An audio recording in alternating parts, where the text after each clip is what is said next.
Baik, pertanyaan berikutnya sangat-sangat doruri, sangat penting untuk bagi kaum wanita karena kaitan dengan sholat dan menstruasi yang menjadi kodrat seorang wanita. Satu sisi sholat itu tiang agama dan yang membedakan orang Islam dengan orang kafir adalah as-sholah. Sisi lain, menstruasi adalah sesuatu yang senantiasa dihadapi bagi orang yang belum menopause. Maka ini harus dipahami betul mengenai fikih ini. Jangan sampai kita hanya ketidaktahuan kita tidak melalaikan agama, melalaikan perintah sholat yang menjadikan pembeda antara muslim dan kafir. Pertanyaannya sangat menarik. Saya seorang mahasiswi, suatu waktu dosen saya memberikan kuliah hingga melebihi jam sholat duhur. Jadi kuliahnya sampai lewat jam duhur. Sehingga saya melebihi jam sholat duhur. Ya, saya ulang ya. Saya seorang mahasiswi, suatu waktu dosen saya memberikan kuliah hingga melebihi jam sholat duhur. Sehingga saya terpaksa menunda sholat. Qadarullah, sebelum sampai melaksanakan sholat, saya datang bulan. Apakah saya perlu mengganti sholat saya karena sudah masuk waktunya atau tidak? Mohon pencerahannya. Ini sekaligus tolong dijelaskan kapan harus mengqadhonya, kalau itu harus mengqadho. Syekh Muhammad bin Shalih Al-Utsaimin ya, juga pernah ditanya pada permasalahan yang sama. Beliau menjawab, al-mar'atu idza hadat ba'da duhuril waqti sholati qadra raqatin fa innahu yajibu 'alaiha idza tahurat an taqtadhiya tilkas shalah allati hadat fi waqtiha. Idza lam tusalliha qabla ayatiha al-haidu. Wadhalika ya, fa idza adrakat al-mar'atu min waqti sholati ya, miqdara raqatin summa hadat qabla an tusalliya fa innaha idza tahurat lazimaha al-qadha. Wa waqtul qadha'i yakunu ba'da zawalil udhri mubasyaratan. Fa idza tahurat minal haidhi fa innaki taktasilina wa tusallina as-sholata allati kanat alaiki. Walau kana dzalika fi ghairi waqtiha wala tangdiri waqtaha minal ghad. Jadi intinya seseorang perempuan yang telah masuk waktu sholat ya, kira-kira sampai kira-kira waktu yang dibutuhkan untuk 1 rakaat ya, sudah masuk waktu sholat sepanjang kurang lebih 1 rakaat waktu, kemudian tiba-tiba haid ya, maka dia wajib mengqadhonya ketika nanti dia telah suci. Dan pelaksanaan qadhonya itu langsung setelah dia mengalami suci ya, atau setelah hilangnya udzur tadi.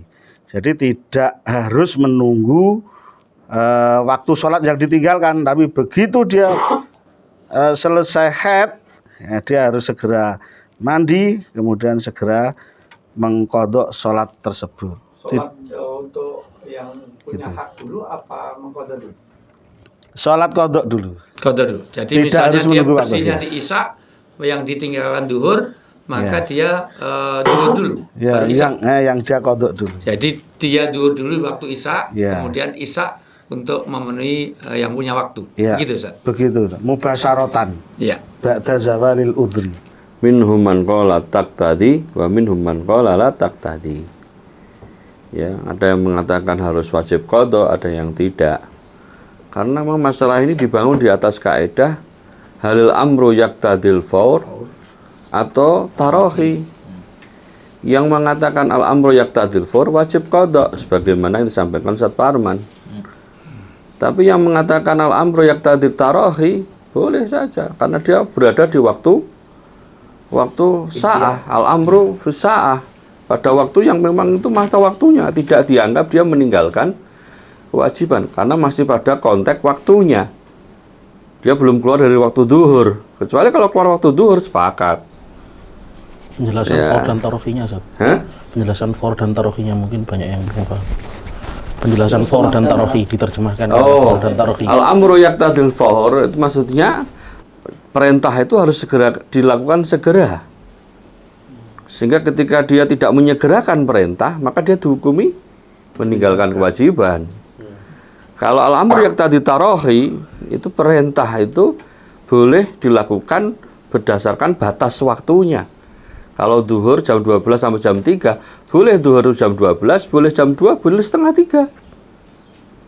Jadi kalau wanita karena sebuah hal, kalau tadi karena kuliah ya, Dan sebetulnya boleh menunda karena alasan kuliah itu. iya boleh saja. Kemudian ternyata dia sudah masuk duhur karena kuliah sehingga keluar kuliah jam setengah 2 misalnya, kemudian dia mau sholat duhur ternyata haid. Ya, maka saya katakan dalam dalil kaidah ini ada yang mengatakan wajib qadha, ada yang tidak. Tapi ada yang menarik dari perkataan Syekh bin Baz ini yang mau saya kuatkan. Masya Allah. Amma idza kanat ma faratat walakin jaa hal di sini disebutkan wa idza kana ja'al haidu fi athna'il waqti aw fi awalil waqti falam tufrid fal aqrabu annaha la taqdi ila idza kanat mufarratah yakni dayya'at as-salat akharatha hatta daqal waktu fahadhihi taqdi ala kulli hal. Jadi Syekh bin Baz memberikan catatan mentakhirkan sholat tadi yang wajib itu apa alasannya? Kalau ada alasan yang daruri, artinya alasan yang diperbolehkan bukan karena malas, maka dia tidak wajib mengqadha. Karena memang ada alasan sehingga dia mengakhirkan sholatnya. Tapi kalau dia malas-malasan, ya sudah duhur, bentarlah kan gitu misalnya. Lalu haid. Nah, ternyata haid, maka menurut Syekh bin Baz, ada orang ini faratat, wajib mengqadha. Artinya di antara khilaf ini beliau memberikan suatu solusi. Ya, dilihat masalahnya ini perempuan ini ada alasan yang syar'i enggak kan gitu untuk dia mengakhirkan sholatnya. Kalau ada, enggak wajib qadha. Wallahu taala alam shawab. Ya, ada lagi? Jadi sudah ada dua pilihan, inilah pentingnya ilmu, dan insya Allah kalau kita melakukan atas dasar ilmu, insya Allah lah nanti akan terangkat lah paling tidak kita melakukan atau tidak melakukan sesuatu atas dasar ilmu. Penting. Ya, silakan. Terima kasih atas waktunya. Saya hanya menambahkan referensi terkait apa yang disampaikan oleh Ustadz Sigit dan Ustadz Parman tadi, bahwa memang dalam persoalan ini terdapat perbedaan di kalangan ulama sebagaimana disampaikan oleh Ibnu Taimiyah dalam kitabnya Majmu' al-Fatawa, bahwa pendapat yang mengatakan bahwa dia tidak harus qadha itu adalah pendapat Imam Malik dan Abu Hanifah, sedangkan pendapat yang mengatakan dia harus qadha itu adalah pendapatnya mazhab Syafi'i dan Imam Ahmad. Nah, maka ini ada dua pendapat. Tapi mana yang paling dirojihkan oleh Syekhul Islam Ibnu Taimiyah? Nah, di sini beliau mengatakan wal azharu fid dalili mazhabu Abi Hanifah wa Malikin. Yang paling mendekati kebenaran di antara dua pendapat itu adalah pendapat Abu Hanifah dan Malik, bahwa wanita tersebut tidak berkewajiban untuk qadha. Kenapa? Li'annaha akharat ta'khiran jaizan. Karena wanita tersebut itu menunda sholatnya itu dengan penundaan yang boleh, karena wajibnya itu wajib muasa ya. Fahiya ghairu mufarritah, sehingga dia tidak fahiya ghairu mufarritah, maka dia tidak termasuk kategori wanita yang teledor atau yang sembrono terhadap sholatnya. Nah, kemudian juga jauh sebelumnya ulama tahun 483 Hijriah, yaitu Imam Sarakhsi dalam kitabnya Al-Mabsut, yaitu kitab mazhab mazhab Hanafi, itu beliau menyampaikan bahwa kalmar ati idza hadat ba'da dukhuli waqti sholati la talzamuha tilka shalah. Jadi perempuan yang apabila dia mengalami haidnya itu dia alami setelah masuk waktu sholat, maka tidak berkewajiban baginya untuk mengqadha sholat yang belum sempat ia laksanakan tersebut. Wallahu taala alam. Jadi saya sedikit catatan sedikit yang kaulnya Syekhul Islam ya. Ya. Itu dia tidak wajib mengqadha. Beliau menguatkan dia tidak wajib mengqadha ya. Wahya ghairu mufarridhah. Selama dia tidak tafrid ya, tidak menyepelekan, tidak malas-malasan itu ya. Ya. Itu sebagaimana dinukil Syekh bin Baz. Kalau tadi ada alasan karena ada kuliah. Ya, itu kan bukan. Saya kira kalau ada kuliah kan tidak karena faktor malas. Ya. Ada hajah, ada kepentingan. Mungkin menambahkan sedikit. Sehingga bisa dikatakan kalau menurut nukilan Syekh Ibnu Taimiyah, Syekh bin Baz ya dia tidak wajib qadha terhadap pertanyaan yang ditanyakan. Ya. Seorang muslimah mengambil jalur mengqadha. Naam, tadi yang disebutkan Ustaz Parman, dia harus mengqadhanya ketika suci segera. Ya. Ini memang kita akui dalam ada pendapatnya Ustaz. Cuman pendapat yang lain mengatakan, dan Anda tidak tahu mana yang jumhur ulamanya. Pendapat yang lain berdasarkan firman Allah, inna sholata kanat al mu'minina kitaban mauquta, bahwa sholat itu memang oleh Allah bikin waktu-waktunya. Maka ketika zuhur yang dia tinggalkan yang harus diqadha, maka itu harus diqadha di waktu zuhur. Jadi bukan pas suci waktu isya, tapi nunggu besok di waktu zuhur. Jadi penjelasannya itu penjelasan ayat itu adalah dalam hadis Nabi, mana ma'an sholatin au nasiha fal yusalliha idza dzakaraha. Orang yang tiduran atau lupa karena suatu sholat, maka ketika dia bangun, dia ngapain menunggu waktu sholat itu? Dia enggak, sholat yang ditinggalkan dilakukan dulu. Langsung ketika Enggak, saya mau ngatur omongan dia salah. Inna sholata kanat alal mu'minina kitaban mauquta. Ini kan sholat yang sudah ditinggal ya. Aku tidak bahas pertanyaan ya. Tidak bahas pertanyaan. Kapan mengqadhanya? Pertanyaannya lebih dahulu sholat yang diqadha atau yang kewajiban ketika itu? Secara posisi sholat. Dalam satu pendapat yang ini Ustaz, jadi ketika yang ditinggalkan zuhur, Pendapatnya dari mana? Nanti tak carikan. Kamu salah. Inna sholata kanat alal mu'min kitaban mauqutan itu yang didahulukan. Dia ketiduran sholat duhur, bangun waktu maghrib. Duluan mana? Duluan mana? Duhur dulu apa maghrib dulu? Ngitungnya dari mana dulu Ustaz? Duhur dulu. Dari Ustaz dulu dari mana? Nanti kelihatan. Ini ngitungnya dari mana dulu? Tapi ada juga menghormati waktu dulu gitu, menghormati yang punya waktu dulu. Karena kitaban mauqutan di mana-mana duhur dulu. Iya. Duhur dulu. Itu bukan Apalagi jadi ada salah hadis pemahamannya bukan gitu. Jadi pemahamannya tetap mengqadhanya di waktu dia ingat. Iya. Jadi bukan nunggu sampai Itu kalau lupa Ustaz. Ini kan konteksnya ketika suci dari haid ya, yang disebutkan Ustaz Imad. Wah, Anda setuju sekali, itu kan konteksnya. Makanya ketika selesai dari Nggak bisa dong dimasukkan untuk ya bisa lah, selesai dari manik, ketika sudah tidak ada manik yang mengikat dia, ya ketika itu dilaksanakan. Maknanya kan begitu hadisnya. Saya nanti tak Makanya, ya. ini saya sudah mengutip hadis. Antum dari kalau siapa dulu? Referensinya kalau kan? aku kalau aneh ngapain? Oke, siap. Hadisnya tapi berkaitan tentang lupa loh ya. Ya memang berkaitan tentang orang yang wajib qadha ketika manik yang mengikat dia sudah selesai, maka ketika itu dia melaksanakan sholatnya. Hutangnya dikiaskan ini ya. Saya khawatir gini. Makanya hadirkan maktoknya dulu, kitabnya dulu. Khawatir salah membaca. Salah Olivia Rosip 9 tahun lagi. Dia ngomong lagi. berarti sangat katam banget kan berarti. Sepakat. Pokoknya orang lupa ingat-ingat, orang mabuk hingga orang tidur hingga itu orang gila sampai sembuh, maka ketika dia ingat dia akan melakukannya. Itu kan ya suci. Jadi mungkin kembali ke masalah yang ditanyakan ya. Jadi kembali ke itu, kembali pada pertanyaan, ada dua pendapat tadi, dia tetap harus mengganti, ada yang tidak perlu berdasarkan Imam Malik dan Imam Hanafi. Ya. Monggo, karena ini udah satu pilihan, satu pendapat tidak bisa menghapus pendapat yang lain. Yang penting kita punya alasan, punya reason, punya argumen tentang kita kenapa harus melakukan dan kenapa kita tidak melakukan. Dan tidak ada yang salah dari yang salah ya nggak mau sholat sama sekali itu. Ya, jadi yang penting tetap kita ngikut karena begini. Oh, kita kan harus punya mata, bukan karena kita sendiri. Kalau kita ke dokter kita nggak ngerti tentang resep, sudah terima saja resep yang dari dokter itu. Nggak perlu kita harus tahu keterangan ini kandungannya apa. Nanti diterangkan 8 semester udah mati, kita belum paham.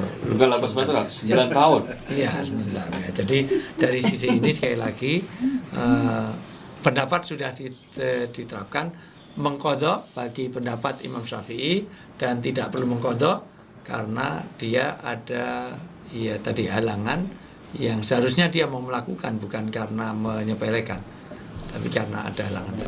Monggo untuk itu ada Mohon lagi, izin mungkin silakan. Ya. nanti menambah ke perdebatan kita Ya. biar semakin lebih ramai.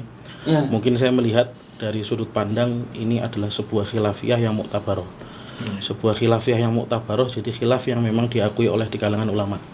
Jadi memang ada jelas yang menganjurkan menggantinya dengan qadha, ada yang tidak. Nah, bagaimana jika kita hadapkan itu dengan kaidah al-khuruj minal khilaf mustahab. Jadi ketika memang itu dihadapkan dengan kaidah keluar daripada khilafiyah itu mustahab, jadi logikanya kita mengambil yang ikhtiyat yang lebih aman. Jadi ketika ada dua khilafiyah seperti itu, ketika mengikuti kaidah ini berarti kita menunaikan qadha itu dianggap lebih aman karena khuruj minal khilaf itu mustahab. Itu namanya khurus munafilaf madhab oleh mustahab madhab madhabun jadi Itu Loh, gimana Bang? Makanya monggo. Ini itu biar sebenarnya, semakin qadha ini itu juga tadi Ustaz Heri bisa dilanjutkan potongannya, itu lanjutannya adalah wa in qadhat ihtiyatan li ibra'il dhimmah wa khurujan min khilafil sudah selesai. Nah, selesai ini berarti. aula. Nah, ada aulanya berarti kan. Kalau tadi konteksnya masih kayak setengah-setengah gitu kan. Ya. Nah, kalau ini kan ditambahi maktok yang terakhir itu jadi clear mana yang harus dipilih, mana yang lebih utama. Ya, kalau waktunya wanita ini melihat kemudian kalau ada permasalahan seperti ini bagaimana enaknya ya, kemudian saya qadha saja ya agar plong. Ya, itu lebih aula. Ya, intinya adalah mana yang lebih diyakini, mana yang merasa lebih aman, nyaman untuk benahnya. Jadi ada dua, tanpa harus menyalahkan satu dengan yang lain. Mengqadha monggo, tidak mengqadha juga tidak masalah. Tapi kalau Anda lebih yakin, lebih aman, lebih safe untuk Anda mengqadha, maka lakukan yang qadha. Tanpa harus menyalahkan yang tidak mengqadha. Ini khulasohnya. Mudah-mudahan ini bisa dipahami. Jadi seorang mahasiswi yang tadi karena kuliah, dia sholatnya tertunda, tapi masih dalam waktunya, karena ada kuliah, ada itu, monggo terus diqadha setelah suci, atau tidak diqadha pun juga tidak disalahkan karena ada pendapat yang menyatakan seperti itu. Mudah-mudahan terjawab ya ini. Ya, secara umum seperti itu. Nanti kalau ada hal yang lain nanti kita akan summary-kan kembali yang lebih lengkap kaitannya dengan haid, karena haid juga nanti kita lihat kalau apakah itu masa yang masih keluar memang waktunya, itu nanti batasan haid juga ada masalah, apa 7 hari atau 14 hari, apa 15 hari, nanti ada juga masalah. Belum lagi kalau haid yang kaitannya sudah ditunda ketika kita melakukan umroh dan haji. Nah, jadi apakah itu masuk istighadah, apa itu nanti kita berdetail lagi. Tapi sementara untuk pertanyaan ini kita batasi. Untuk yang haid masih dalam waktu sholat, kemudian dia belum tertunaikan, dua, silahkan diqadha atau tidak, dua-duanya bisa dibenarkan. Wallahu a'lam bishawab. Baik, masih ada untuk closing statement yang untuk yang masih pengen nyerang. Jumhur itu wajib seperti apa yang dikatakan itu, kecuali ada darurat tuh ya. Kalau darurat, kalau darurat, misalnya mau qadha tiba-tiba ada hal yang darurat itu akhir memang boleh. Misalnya ini contoh, mau qadha tiba-tiba anaknya digondol anjing misalnya kan gitu. Bawa anjing kan harus mengejar anak itu diutamakan. Maka mentakhir itu memang boleh, ada pendapat seperti itu. Tapi yang jumhur harus fauron tadi idza nasiya, ketika dia lupa bukan ngomong jumhur piye 50-50. cuma ngomong jumhur Syafi'i ora apa Khilaf nazil soalnya. salah. orang Khilaf nazil. Salah paham nih tadi sini. Bukan mutakhir. Jumhur Syafi'iyah berarti. Kalau itu bukan mentakhir, itu malah menundanya jauh. Iya. Oh, dari, kalau itu maghrib sampai isya mentakhir, maghrib sampai duhur kok udah. Asad Bani. Ya, ya. Saya berlepas tangan kalau ini tadi. Ya, untung kamu nggak pernah menstruasi sih. Ustaz Hussein itu udah baik. Ini khilaf tanawu. Ya, silahkanlah. Closing statement-nya udah Untuk mantap. saya tadi, sih Pak Jan. agama mabniyatun ala russah. Saya Musamahah halal musahalah wal musamahah. Aywa. Hada huwa dinul Islam. Wes. Atau ini wae lah untuk menguatkan Ustaz Kid malah anu yasiru wala ta'asiru. Saya. Rasulullah itu kalau dihadapkan dua itu pasti pilih yang mudah. Ya, maksudnya gitu, Ustaz. Karena ini masalah sholat, setiap sholat itu dilarang kecuali yang dicontohkan. Nah, jadi mending ditinggalkan saja lah, itu nggak usah ini. Kalau makanan lah baru, ya. Baik, mudah-mudahan sudah terjawab ya. Oke. Saya Ustaz Wijayanto bersama para asatid di Al-Kalam, walafu minkum, wallahu muwafiq ila muthalik, billahi taufik wal hidayah. Assalamualaikum warahmatullahi wabarakatuh. Astagfirullah.